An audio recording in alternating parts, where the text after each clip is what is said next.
So you're used to seeing things like swords and axes and spears on this channel, but for most of human history, people have used weapons not even made of metal. For most of history, they've been using weapons made of other things, so that's what we're going to look at here. But even to narrow it down a bit more, we're not even going to look at the weapons which use stone. Let's look at some of the most amazing and notable weapons from around the world made of only organic materials. Hi folks, Matt Easton here, Schola Gladiatoria and Easton Antique Arms. I'm an antique arms dealer, but I'm also a former archaeologist, and when you study prehistory, or indeed when you study any period of history where you're looking at ethnographic weapons, you will note that an awful lot of weapons from around the world throughout human history have not been made of metal, and in fact a lot of them haven't even been made of stone. Many of them have been made of other things, such as wood, horn, bone, and even tooth. So in this video we're going to look at about a dozen amazing weapons that I think are really cool and you should know about.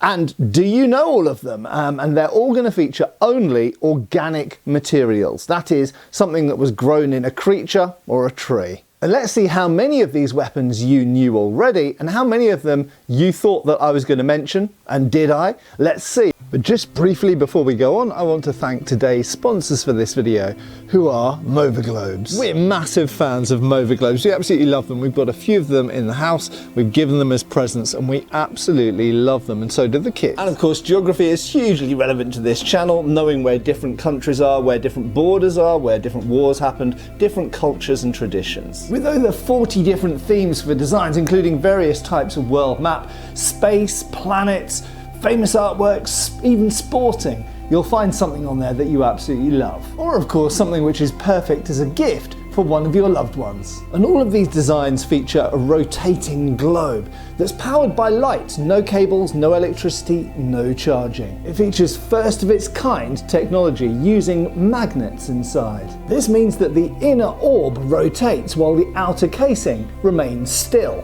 which means you can handle it like this, which is absolutely incredible. The Outer Space Collection in specific features graphics provided by NASA and JPL and includes planets, moons, asteroids and constellation designs. You can go and browse all of the different designs for yourself at moviglobes.com. So if you decide to get one of these for yourself or indeed as a gift, I've got a special offer for viewers of this channel today. You can get 10% off right now using the code SCHOLAR on either the 6-inch or 8.5-inch globes at moviglobes.com. So thanks once again to Maui Globes for sponsoring this video. Check out that link down below and don't miss out on my special discount. So let's get back to it and let's have a look at some of these amazing organic material only weapons from around the world. Now before we dive into these, I just want to mention one caveat, and that is we are not going to look at bows, spears for the most part, or shields. Why? Because predominantly they are made of organic materials. Okay, so most bows are made entirely of organic materials, wood, horn, sinew, things like this. Most shields are made primarily of organic material, usually wood or hide, wood and leather, this kind of thing, although they might have metal attachments on them.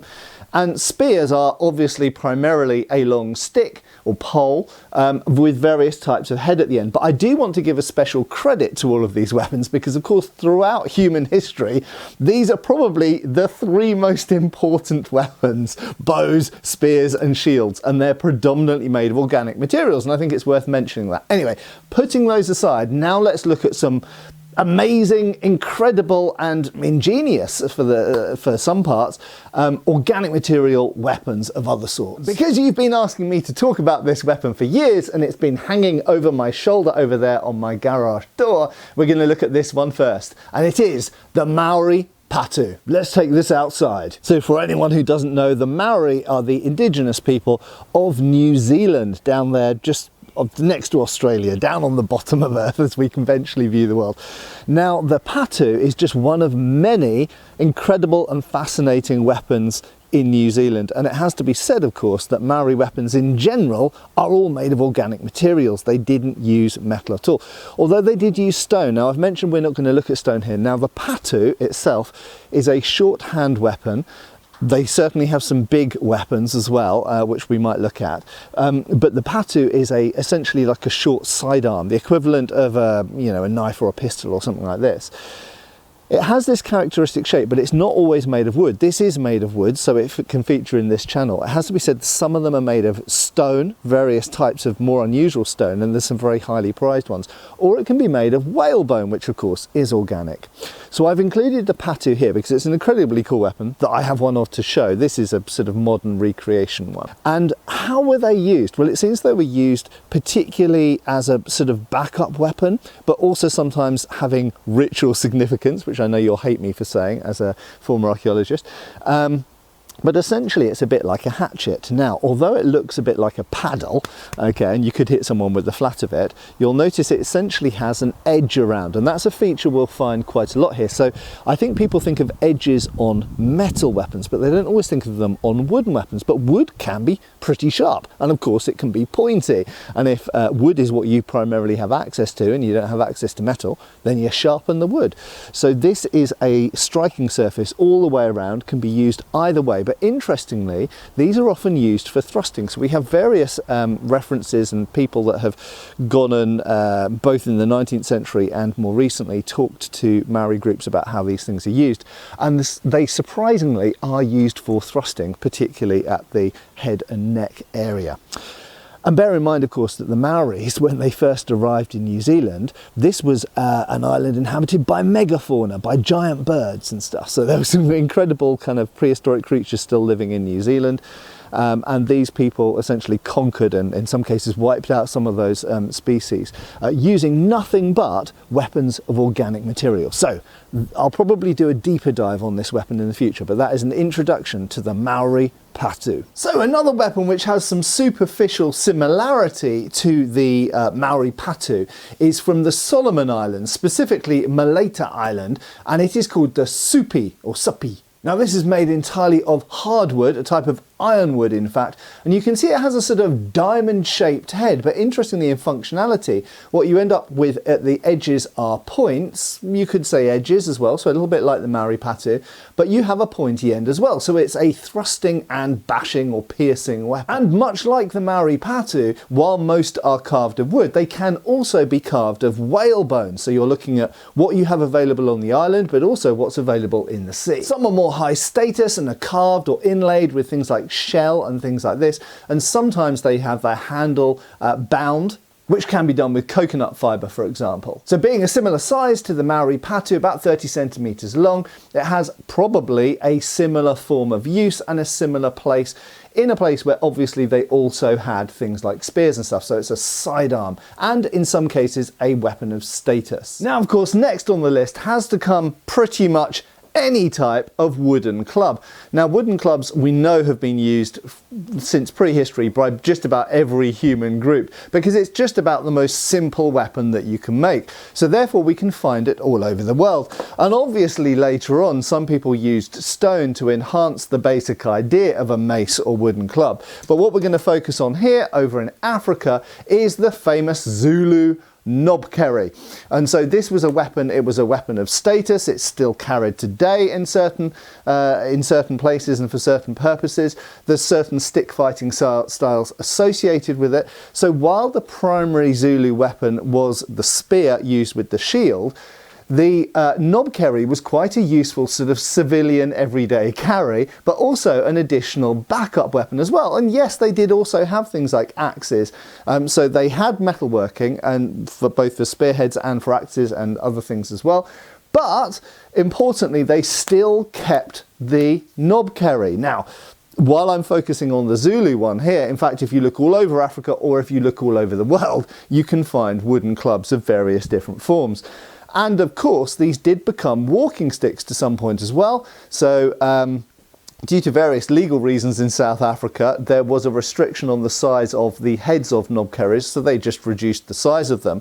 And they became very, very popular, essentially as walking sticks. But they're still useful if you get attacked by a wild animal or if you get into disagreement with someone. And we could say that in the modern world, the equivalent of this is the police baton or truncheon. So in a form, we still have these even today. In Zulu culture, the knobkerrie was incredibly important. Now for our next weapon, we're going to go over to North America and the Bullheaded Club.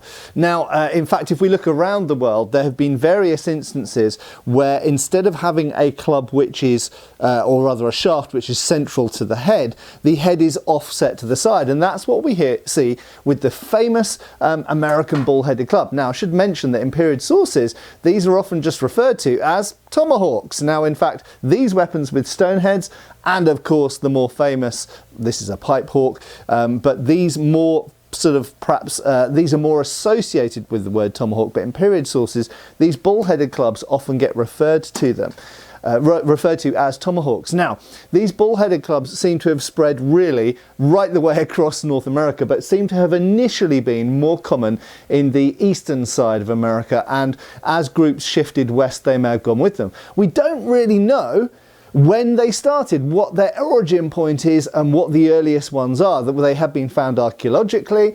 There were many examples gathered throughout the 18th and 19th centuries by Europeans. In fact, Europeans are even pictured with them sometimes in paintings.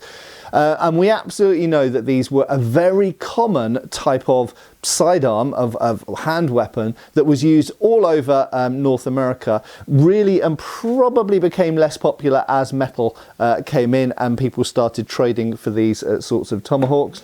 But they were probably the most common type of hand weapon other than spears and bows up until, let's say, about the early part of the 19th century.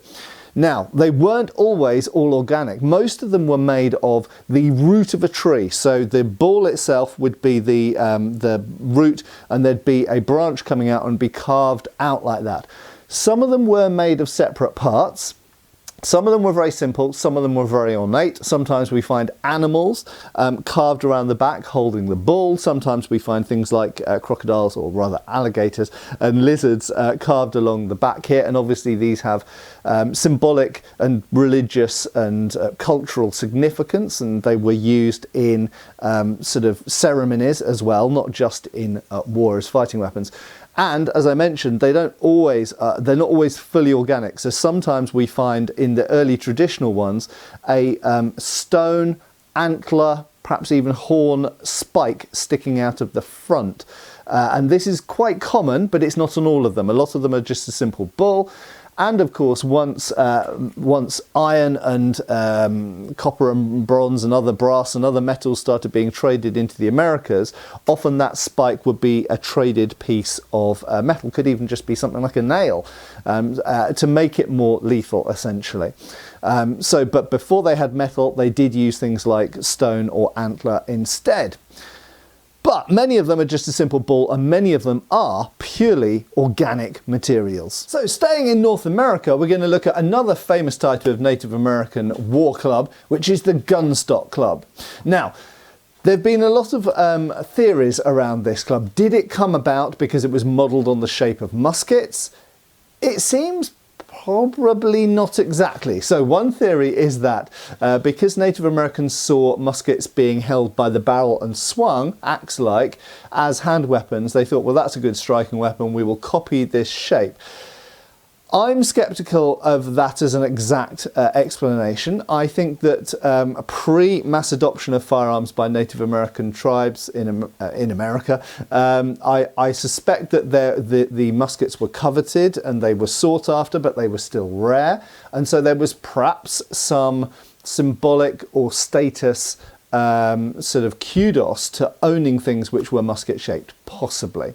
But if we look at the basic shape of the Gunstock Club, In fact, first of all, two things. First of all, the grip of it is very similar in many cases to the bullheaded clubs. So I actually think in its initial phase, it's very closely related to the bullheaded clubs. If we remove a bull from a bullheaded club, we often end up with something which looks a little bit like a gunstock club. So I think there's a relationship there. It's very much a Native American weapon, and perhaps an important point that some people have made, they didn't go to any great length to make it look like a musket. The stock is vaguely shaped like a musket, a bit, but there's no suggestion of a trigger guard or a lock or anything else. So I don't think they were trying to make something that looked like a musket. I think they just found it was a shape that worked well as a weapon.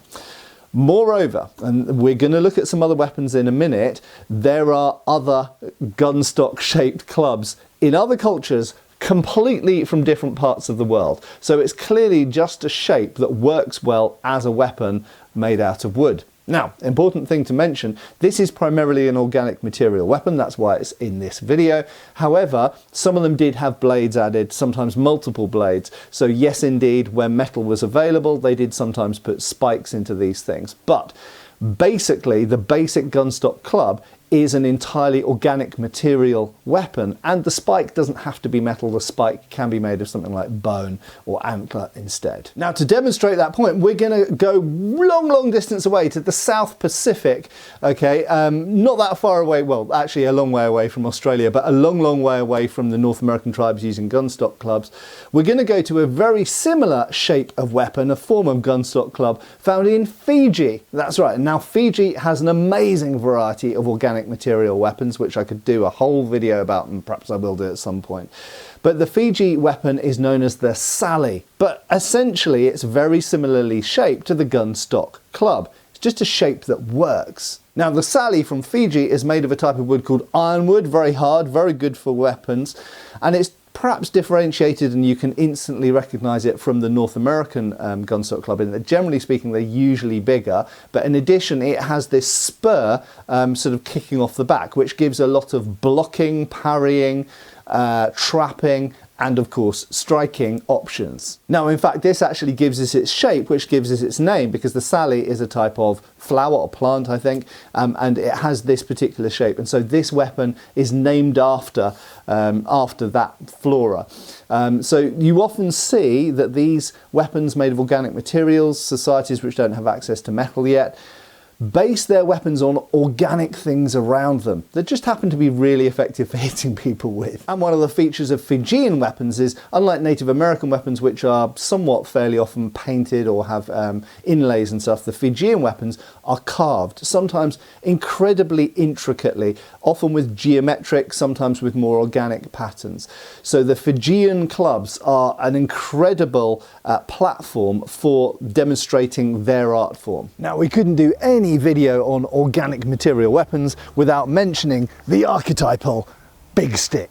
In this particular example is from the Solomon Islands. I believe this type is called a Unella, I think it's pronounced. The Solomon Islands, if you don't know, are sort of north of Australia near to Papua New Guinea. Now, the Solomon Islands, much like many Polynesian areas actually, have a wide variety of organic material weapons. A huge variety of different types of clubs, big ones, small ones, all different shapes. This is one particular example which I happen to own, so I thought it would be a useful one to show. I have shown this before on the channel, incidentally. And this Unella, which I think it's called that, is very interesting because it has pointy ends at both ends and has many features of the patu that we mentioned before. So although it's made of hardwood, it's got edges, okay? So this is like a sword. This is a sword if you only have access to organic materials. So it has edges which hugely focus the striking force there, and of course it has points at both ends as well. So to some extent you can use this like a two-handed sword, or you can use it like a staff or a poleaxe. So it's an incredibly versatile weapon, and let's face it, they're not wearing armor in these places, so this is an incredibly effective striking weapon. particularly on bony bits or heads, but equally it's a very effective stabbing weapon as well. Now, I should mention, usually, at least originally, these are bound, so this should have had binding probably from about here all the way down to here to make it more comfortable to grip, although I have to say it's pretty comfortable to grip as it is. And I think that would have been coconut fibre usually, so that would have been sort of lattice kind of entwined, usually in patterns, quite decorative, binding all the way up the shaft here. But as mentioned, we do find the big stick, particularly with these edges, a feature actually in a lot of different places, and it makes sense as a design, so you will see it over and over and over again in different cultures. Now, one such other place where you see big two-handed sticks like this, essentially large wooden two-handed swords that in some ways are the organic weapon equivalent of the montante behind me, is the Australian Aboriginals. They have a large two-handed sword. But there's a particular weapon I want to focus on of theirs here because I think it's quite interesting and not that many people know about it. So many of you might know about the more simple Aboriginal clubs, the Unella and indeed the boomerang. I think most people would think of the boomerang or indeed the woomera for throwing spears, but not a lot of people out there know about the Leangle. Now the Leangle is, funnily enough as it might sound from the name, an angle. Okay, so it's essentially a right angle, which means that you have a wooden club, a little bit like a boomerang, that bends at an angle at the front. Now, these are hand weapons. These are not throwing weapons. You might immediately think of boomerangs. These are primarily hand weapons, and they were usually used with a shield. Now, having that angle at the top means that you have some of the benefits, in fact, a lot of the same benefits, to an axe blade. It means that if a person puts their parrying stick up, so you've essentially got a parrying stick with a grip in the middle, that the weapon can come around the edge of the parrying stick and still hit you. That's the first thing. The second thing is, just by the fact that it projects and essentially has a point at the end, means that it's going to have a penetrating effect, like a pick, a war pick, spontoon tomahawk, this type of thing, a warhammer even. So it means that it's going to have more penetrative power. But additionally, because you've got that angle there, you can also hook. So it's got the advantage that, much like with axes, if a person puts their parrying stick up to block your blow, you can actually pull it down and come in for another blow, or potentially even thrust past from there. So the Leangle, usually made of hardwood, nothing else, just really a bent stick. But by virtue of its shape and having that pointy end, you have a lot of the benefits and advantages of something like a tomahawk or a war pick. Okay, these last couple are particularly distinctive. Now we're going to go to the Trobriand Islands, which by pure coincidence I had to study when I was studying anthropology while I was doing my archaeology degree.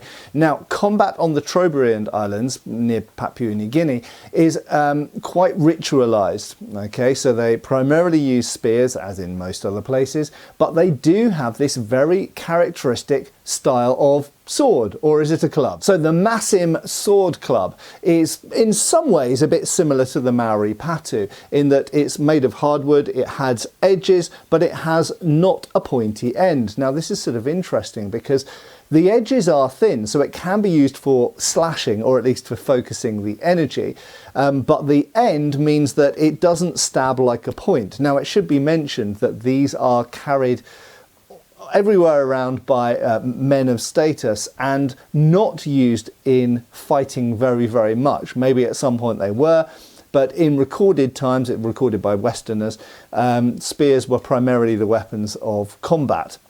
Although, as I say, combat was very ritualized. So maybe this led to this very peculiar and distinctive style of sword. But one of the things that's really characteristic about these is the hilts of them, the bit that you grip, are actually quite sword-like. And to me, they kind of look quite similar to certain Western swords, a little bit like a Viking hilt.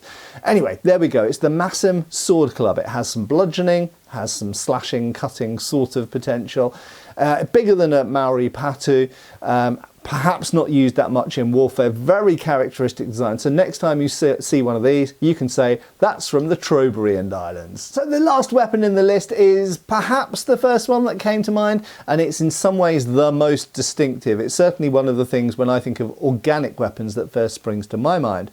Now we need to go to Kiraabati, the region of Kiraabati, and particularly to the Gilbert Islands, where not only do they use wood and other organic materials to make their weapons, but they use shark's teeth. And in fact, they primarily use them a little bit like the obsidian blades are used on, for example, Aztec swords and spears in fact as well. But they essentially use them around the edges and the point of the weapon.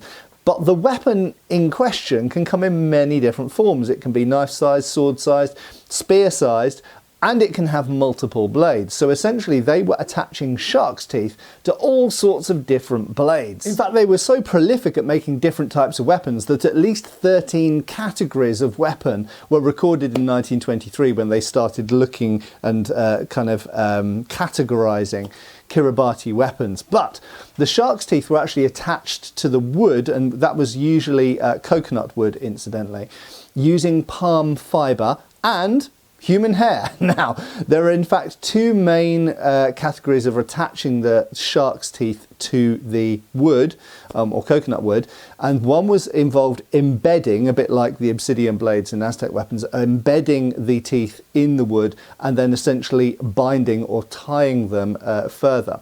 And another method was to actually carefully drill through each teeth, bind through that, and then use other kind of slats and more binding, again involving palm fiber and human hair. And human hair is apparently recorded in most of these weapons to the main body of the weapon, the wooden body of the weapon. But then that blade itself, which would be a wooden blade with teeth attached to it, could then itself be attached to a pole to form something equivalent to a glaive or a spear, for example. So although there was consistency in the Kiraabati weapons using shark's teeth with wood, they and then bound with fibre, the end form of these, they had, you know, like I say, knives, short swords, bigger blades, and indeed forms of polearm as well, equivalent to things like glaives or naginata. So just incredible ingenuity. And incidentally there, they also had some funky forms of armour involving using pufferfish and all sorts. So very, very ingenious using what was available to them to come up with actually a surprising variety of arms and armour. Anyway, thanks a lot for watching. I have been Matt Easton and will of course continue to be. I hope this has been an interesting tangent to the normal course of the channel, because we focus so much on European weaponry and sometimes Indian weaponry, but particularly, you know, metallic weapons. And we must remember that throughout human history, for most of human history, most weapons have been predominantly of organic material. And again, a big shout out to all those spears and shields and bows out there that have been the primary weapons for most of human history. And they're mostly made of organic material. So organic material, incredibly important, kind of available to everybody regardless of where you are, with no mining or smelting required. So hopefully this gets you a little bit more interested in this field of arms and armour. And are there particular weapons from the set that I've shown here, or ones that I didn't mention, that you'd like me to do a deeper dive on in a future video? Get commenting down below. Hope I'll see you on the channel again soon. Make sure you're subscribed. Please give me a like if you've enjoyed the video. And as I say, I hope I'll see you again soon. Cheers, folks. Thanks for watching. We've got extra videos on Patreon. Please give our Facebook a like and subscribe if you haven't already. Cheers, folks.